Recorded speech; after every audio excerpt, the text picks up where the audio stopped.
तो आज फिर से हम हमारे भारतीय राज्य व्यवस्था का अगला टॉपिक संविधान के भागों को चालू करने जा रहे हैं। कल तक हम लोगों ने देखा था कि संविधान में 12 अनुसूचियाँ हैं। उनके बारे में हम लोगों ने भी पढ़ा था कि अनुसूची 8 क्या है, अनुसूची 6 क्या है, अनुसूची 4 क्या है, 5 क्या है, अनुसूची 11, 12 में क्या है। इन सब के बारे में हम लोगों ने पढ़ा था। तो अब आगे बारी है कि हम संविधान के भागों के बारे में पढ़ें। तो संविधान में जब संविधान 1950 में लागू हुआ था तब संविधान में 22 भाग थे, परंतु वर्तमान में संविधान में 25 भाग हैं।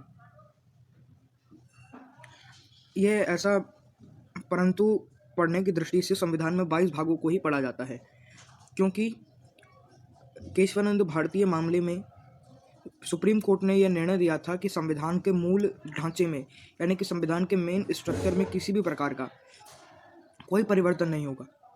इस कारण से संविधान का जो मूल हिस्सा है जिसमें 22 भाग हैं, उस 22 भाग वाले हिस्से को ही पढ़ा जाता है। और संविधान के जो 25 भाग वर्तमान में माने जाते हैं, वह भाग उस समय में निर्मित किए गए थे जब यह मामला नहीं आया था। तो आगे देखते हैं। तो हम बात करते हैं संविधान के भाग 1 के बारे में।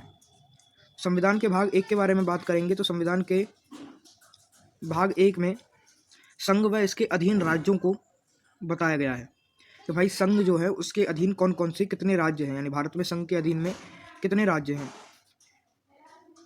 तो ये बात उसमें बताई गई है। तो हम देखते हैं कि भारत में संघ के अधीन कितने, तो देखें अनुच्छेद 1 संघ व इसके अधीन राज्य, इसमें अनुच्छेद 1 से 4 तक के अनुच्छेदों को सम्मिलित किया गया है। अनुच्छेद 1, अनुच्छेद 2, अनुच्छेद 3, अनुच्छेद और 4। तो देखते हैं अनुच्छेद 1 में क्या लिखा हुआ है। तो अनुच्छेद 1 में लिखा हुआ है इंडिया अर्थात भारत राज्यों का एक संघ है, यानी कि इंडिया और भारत राज्यों का एक संघ, यानी कि भारत के लिए 2 शब्दों का उपयोग किया गया है। पहला शब्द है इंडिया और दूसरा शब्द है भारत। इनका उपयोग किया गया है, इंडिया और भारत। इन शब्दों का उपयोग इसलिए किया गया है क्योंकि भारत का जो मूल संविधान है वह वर्तमान में भी अंग्रेजी में लिखा हुआ है, इसलिए उसमें इंडिया एवं भारत दोनों शब्दों का उल्लेख है।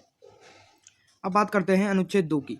तो अनुच्छेद 2 में लिखा हुआ है भारत में नए राज्यों या नए क्षेत्रों का प्रवेश। अनुच्छेद 2 के अंतर्गत भारत के निकटवर्ती या किसी भी स्थान को अगर संघ सरकार चाहे तो वह आप मिला सकती है, तथा पहले से स्थित क्षेत्रों को में ही नए राज्यों का निर्माण भी कर सकती है। इस प्रकार से यह अनुच्छेद 2 में कहा गया है। इसका उदाहरण यह है कि भारत के पूर्वोत्तर में स्थित सिक्किम राज्य को और नागालैंड राज्य को आज़ादी के बाद अनुच्छेद 2 के अंतर्गत ही भारत में मिलाया गया था, क्योंकि नागालैंड और सिक्किम दोनों ही एक अलग देश थे, उनको भारत में मिलाया गया था। देखिए इसमें लिखा भी हुआ है सिक्किम 85वें संविधान संशोधन 1974 के अंतर्गत भारत में मिला था तथा इसे असम के सह राज्य का दर्जा मिला था। देखिए इसमें लिखा भी हुआ है सिक्किम को 85वें संविधान संशोधन 1974 के अंतर्गत असम के सह राज्य का दर्जा मिला था।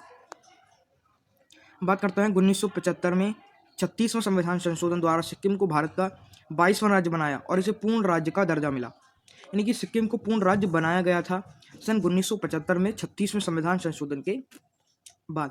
यानी 1974 में तो इसे भारत में लिया गया और 1975 में नए राज्य बनाया गया।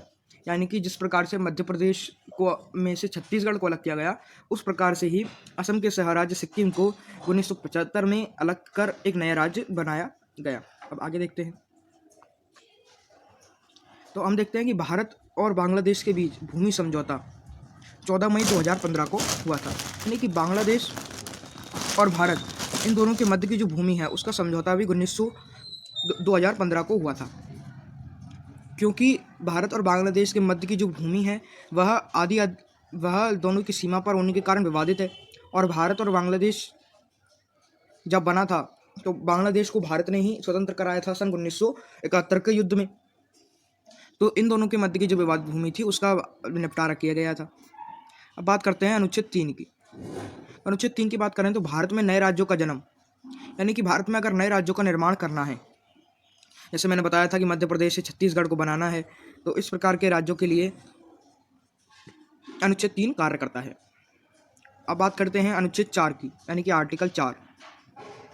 तो हम बात करते हैं अनुच्छेद 4 की। तो इसमें लिखा हुआ है यदि आर्टिकल 1, 2, 3 को प्रभावित करने वाला कोई भी कानून बनाया जाता है तो उसको पारित करके भी कानून बनाया जा सकता है। यानी कि अगर आर्टिकल 1, 2, 3 को प्रभावित करने वाला कोई भी कानून बनाया जाता है, माना कि भारत की संसद ने ये कानून बना दिया कि भारत का जो भी विदेशी हिस्सा है यानी कि पाकिस्तान को भारत में नहीं मिलाया जाएगा, और पाकिस्तान और जो पीओके है उसे भारत में नहीं मिलाया जाएगा क्योंकि वो पाकिस्तान की भूमि है। इससे संबंधित अगर कोई भी कानून बनाया जाता है तो वह आर्टिकल 4 में रखा जाएगा कि जिस प्रकार से बनाया, अगर मान लीजिए कानून बना दिया जाता है कि पाक अधिकृत कश्मीर को भारत में नहीं मिलाया जाएगा, उसे पाकिस्तान को दे दिया जाएगा, तो यह कानून अनुच्छेद 4 के अंतर्गत आता है और अनुच्छेद 4 में भी इसे साधारण विधेयक से पारित किया जाएगा। देखिए, अनुच्छेद को पारित करने के कई अलग अलग तरीके होते हैं, या तो साधारण बहुमत से, या विधेयक भी कई प्रकार के होते हैं और बहुमत भी कई प्रकार के होते हैं। विधेयक साधारण विधेयक होता है, वित्त विधेयक होता है और महत्वपूर्ण विधेयक होते हैं। और पारित करने के भी तरीके होते हैं, साधारण बहुमत के आधार पर, विशेष बहुमत के आधार पर और अति विशेष बहुमत के आधार पर। तो जो साधारण विधेयक होते हैं वह साधारण बहुमत से ही पारित हो जाते हैं। और अब इसके अंतर्गत एक और बिंदु आता है, वह है राज्यों का पुनर्गठन। सन 1950 में 600 रियासतें थी भारत में, जिसमें से 3 थी हैदराबाद, जूनागढ़ और कश्मीर। ये तीनों तो अलग थी क्योंकि इन्होंने 1947 तक भारत में नहीं मिली थी। और सरदार वल्लभ भाई पटेल ने पाकिस्तान और जो भारत है, मतलब भारत की सभी रियासतों को मिलाने का काम सरदार वल्लभ भाई पटेल ने किया था। भारत और पाकिस्तान को मिलाकर टोटल जो अखंड भारत था उसमें 600 रियासतें थी, तथा भारत के पास जितनी भी रियासतें आई उनकी संख्या थी 542। उसके अलावा जो पाकिस्तान के पास हिस्सा गया उसमें थी 58 रियासतें। और 1948 में आयोग बनाया गया था, एस की धर ने बनाया था ये कानून आयोग। और 1948 में कांग्रेस के जयपुर अधिवेशन के दौरान पंडित जवाहरलाल नेहरू ने जेपीवी समिति का गठन किया और इसके 3 सदस्य थे। पंडित जवाहरलाल नेहरू ने जेवीपी समिति का गठन किया था और इसके 3 सदस्य थे। यह गठन इसीलिए किया गया था कि भारत में किस प्रकार से राज्यों का पुनर्गठन इत्यादि का कार्य करना है। इसके 3 सदस्य कौन कौन से थे अगर हम वो देखें, तो इसके 3 सदस्य थे। पहले थे पंडित जवाहरलाल नेहरू, दूसरे थे वल्लभ भाई पटेल और तीसरे थे पट्टाभी सीतारमैया। ये 3 लोग इसके सदस्य थे। आगे देखते हैं। 1950 में पोट्टी श्री रामल्लू, जो कि उस समय के जो मद्रास था यानी कि वर्तमान में है उसे आंध्र प्रदेश का हिस्सा मान सकते हैं, वहाँ के एक नेता थे। उन्होंने भाषाई आधार पर राज्य बनाने के लिए भूख हड़ताल किया था, अनशन पर बैठ गए थे। और इनकी जब मृत्यु हुई थी तब भारत में पहला राज्य बना था जिसे आंध्र प्रदेश कहते हैं, यानी कि भाषाई आधार पर पहले राज्य का निर्माण हुआ था। जब इनकी मृत्यु हुई थी 1952 में, तब पहले राज्य का निर्माण आंध्र प्रदेश का हुआ था। बात करते हैं भाषा के आधार पर। पंडित जवाहरलाल नेहरू के द्वारा प्रथम राज्य का गठन 1 अक्टूबर 1953 आंध्र प्रदेश को किया गया। देखिए, जब इनकी मृत्यु हुई पोट्टी श्री रामल्लू की, तो 1 अक्टूबर 1953 को भाषाई आधार पर पहला राज्य आंध्र प्रदेश बनाया गया। 1953 में पंडित जवाहरलाल नेहरू राज्य पुनर्गठन आयोग का निर्माण किया और इस आयोग का अध्यक्ष फैजल अली आयोग को बनाया गया, यानी कि जो फैजल अली आयोग था उसे ही इसका अध्यक्ष बनाया गया। किसका अध्यक्ष? राज्य पुनर्गठन आयोग का अध्यक्ष बनाया गया। राज्य पुनर्गठन आयोग का कार्य था कि भारत की जितनी भी रियासतें थी उनको राज्यों में विभाजित करना। अब फैजल अली आयोग के था और उसके पश्चात देखिए, अंग्रेज जब भारत में थे तो वहाँ पर 4 प्रकार, जब भारत आज़ाद कर गए तो भारत में 4 प्रकार के हिस्से रह गए थे।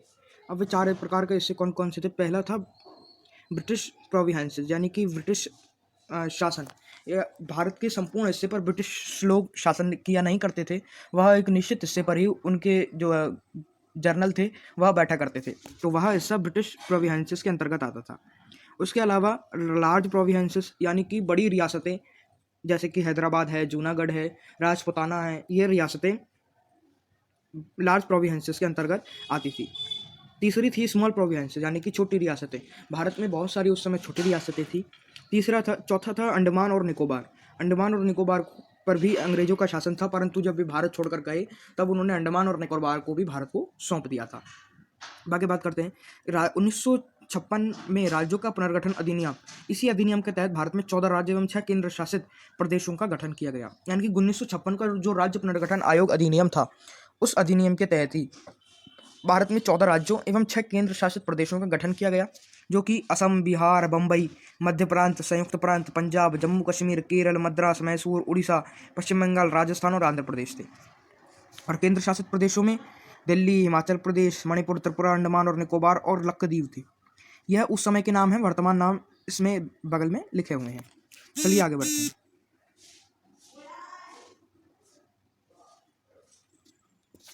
देखिए, भारत के नए राज्यों का पुनर्गठन, यानी कि भारत में किस किस समय किन किन राज्यों का, नए राज्यों का पुनर्गठन हुआ, इसके बारे में जानकारी लेते हैं।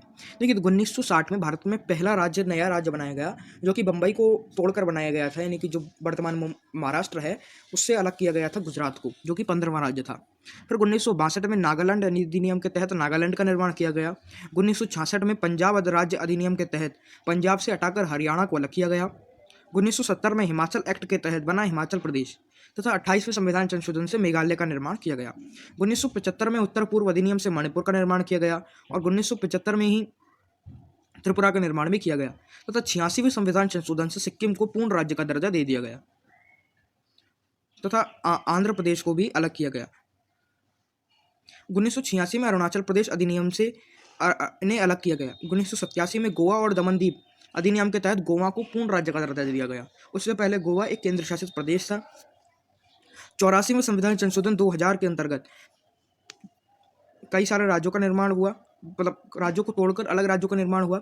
उनमें पहला था छत्तीसगढ़, दूसरा था उत्तराखंड, तीसरा था झारखंड, चौथा था मणिपुर, मिजोरम और पांचवा जो था वह तेलंगाना था, जो कि तेलंगाना को 2 जून 2014 को बनाया गया था, आंध्र प्रदेश से तोड़कर बनाया गया था। अब हम आगे बात करते हैं। यह है भाग 2, जो कि है नागरिकता के संबंध में। देखिए, कौन कौन भारत का नागरिक हो सकता है और उसके लिए किस किस प्रकार की आवश्यकता होती है, ये बात हम अब अगली वीडियो में करेंगे। आज के लिए सिर्फ इतना ही। धन्यवाद।